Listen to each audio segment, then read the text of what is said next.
This is the Lulich Corner. I'm Jordan Lulich, and today I've got the pleasure of sitting down with Trendsetters Construction with Pat Gilligan. Pat, I appreciate you coming in, and before we start things off, why don't you just introduce yourself and tell us a little bit about yourself? My name's Pat Gilligan. I'm a general contractor. I reside here in Sebastian.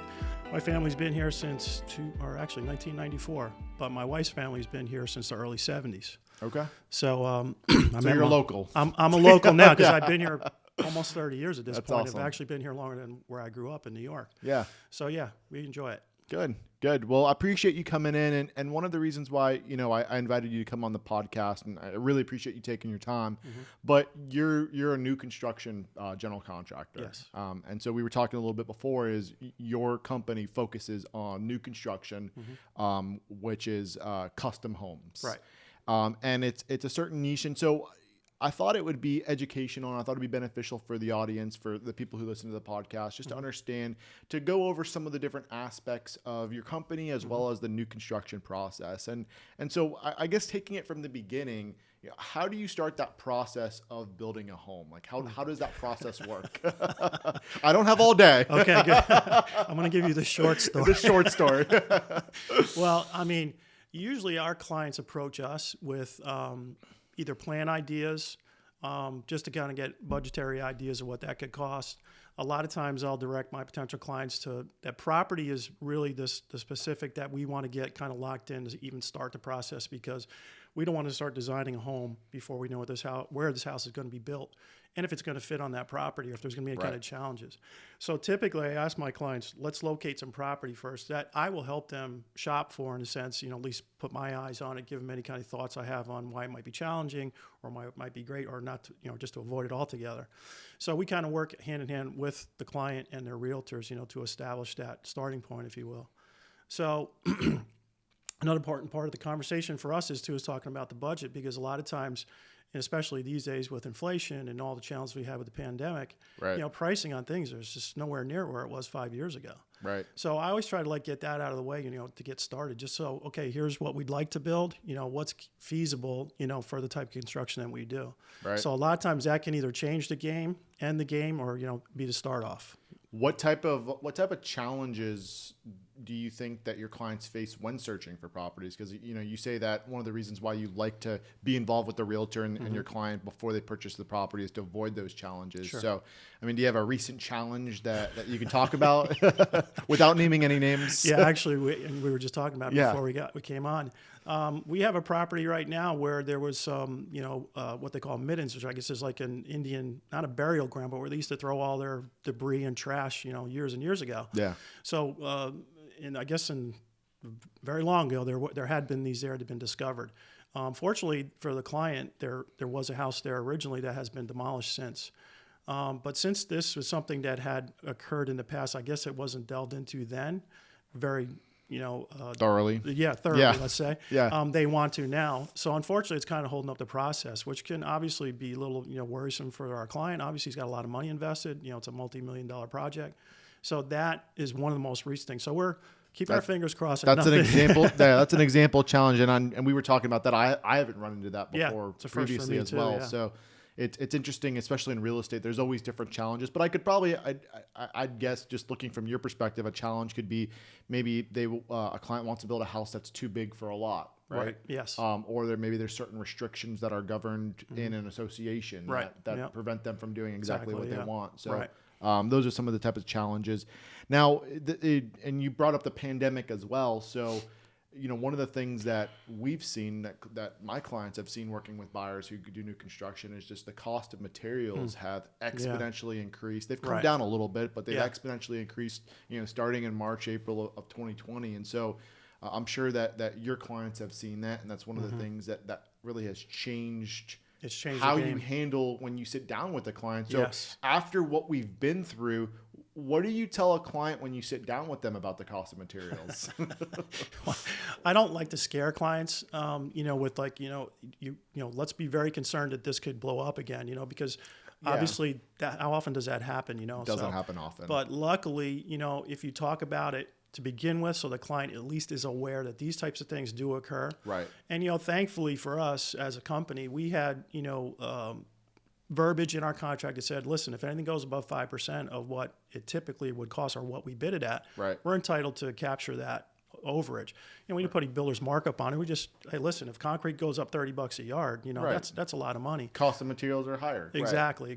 And we saw the same thing with labor too, because all of a sudden labor went through the roof. And that's a whole other challenge that we could get into because, as you can see, the whole face of construction is changing in the sense of you don't see a lot of young people out there anymore. They don't want to do that anymore. They don't want to do it. So what do? How do you build these 3D printers, right? Well, you know what?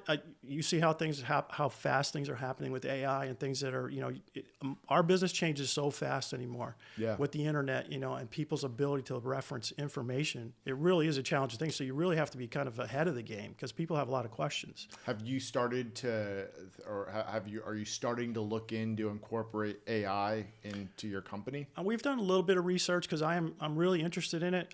We're nervous about it obviously too because all the things, just scary stuff you see on the internet, of course. Yeah. So, we've looked at it, not in depth, but just like as a way to say, we're going to get familiar with it. Cause I know there are going to be clients that will start to come to us to say, hey, listen, I've discovered this through this avenue and what can you tell me about, or how can we use it to, build my home? So I think it's a tool for people to be more efficient, but exactly. That's a whole nother conversation. Definitely. So, you are a custom home builder. Right. And so there's a lot of non-custom home builders out there. Sure.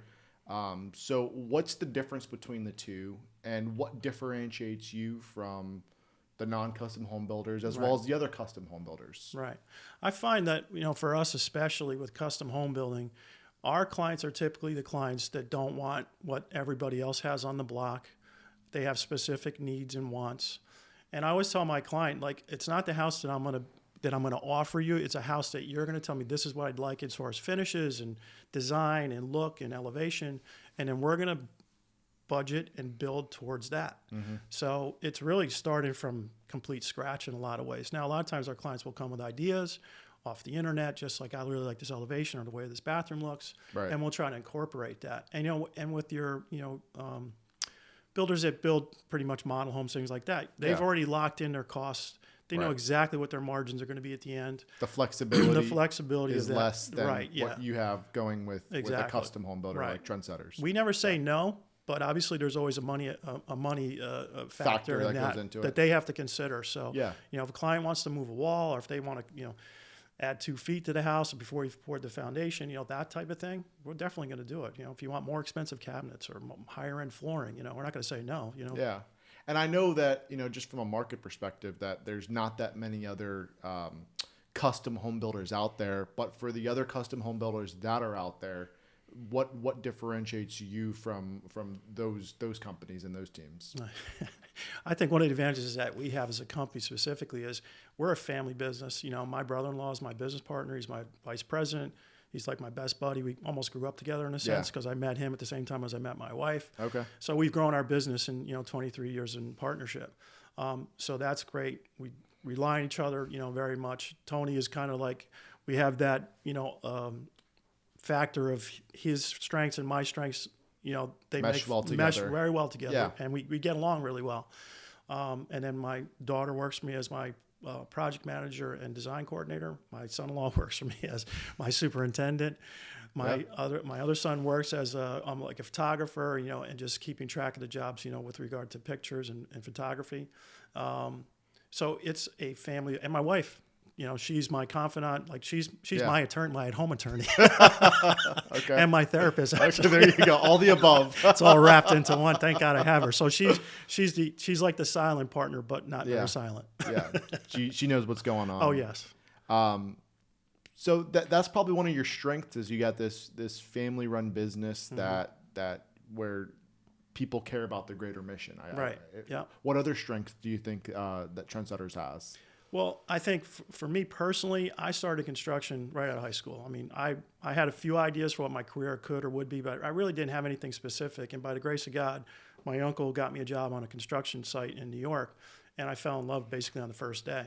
So for me, there's a passion there because I learned how to build a house from the ground up. You know what I mean? I understand all the facets of construction, and I can build a house from the ground up. Obviously, I'd need some help. Of course. But having that understanding of how construction works, I think is a great benefit to my clients, to my subcontractors and my vendors, because I have a general and sometimes very thorough understanding of what we're doing and how it can affect the outcome of the house.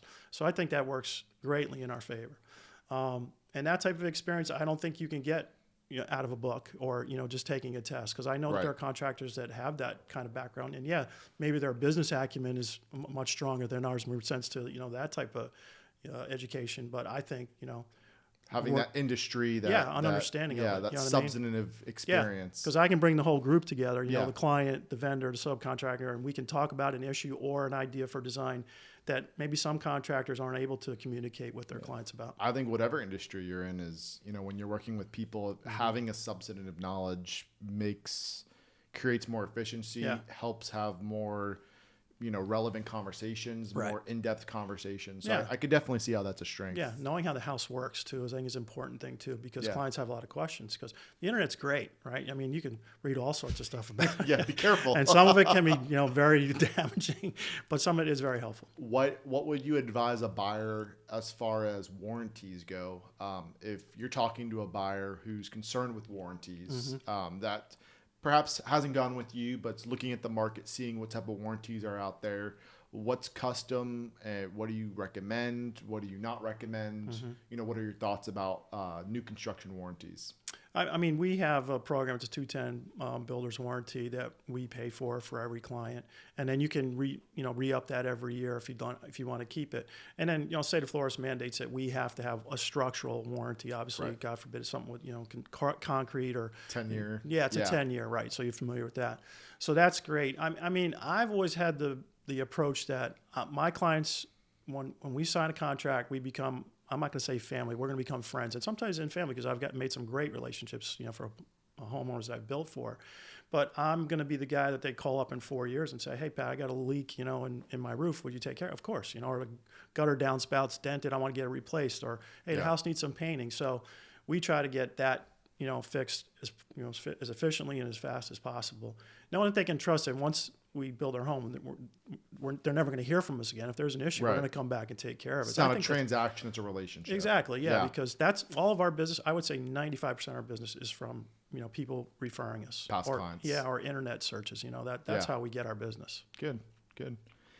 So where do you see Trendsetters in the coming years? What are your future goals? Right now, you concentrate on Sebastian and Vero, or what? All of Indian River County. Where are you now, and where are you going? Okay, yeah, we work in all of Indian River County, beachside, riverside. Right in the city limits. We work in southern Brevard County. We've worked in northern St. Lucie County. I'd like to keep it within a 40 to 50 mile radius if we can. It seems like we're gravitating more now towards the higher end, more expensive homes. We'd like to get to that part of the industry where maybe we're not building as many homes per year, but maybe less homes that are, more custom. Quality over quantity. Yeah, exactly. Yeah. I really think it's important to manage the project. And I know that requires people. Right. And because of the challenges of our time with, people that, have the ability to do the work or want to work, right.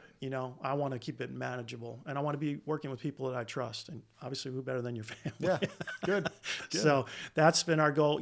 I want to grow this brand, and that's why my daughter and my son-in-law and my son are involved, because they have that passion, that I had when I was in my mid and late 20s. I'm not saying I don't have passion anymore.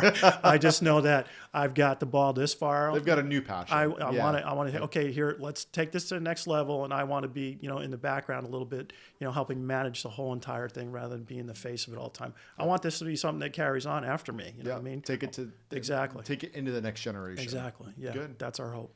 So if people are interested in learning a little bit more about Trendsetters or want to reach out if they've got a question, how can people contact you? They can go on the internet, obviously, and go to TrendsettersConstruction.com to our website. Okay. We're on Facebook and Instagram. We also have a YouTube channel that you can check on as well. Or you can just call us at our office. Phone number is 772-589-8229. And you can ask for Pat. Good. Pat, I appreciate you joining us. I'm Jordan Lulich. This is the Lulich Corner, and we'll see you next time.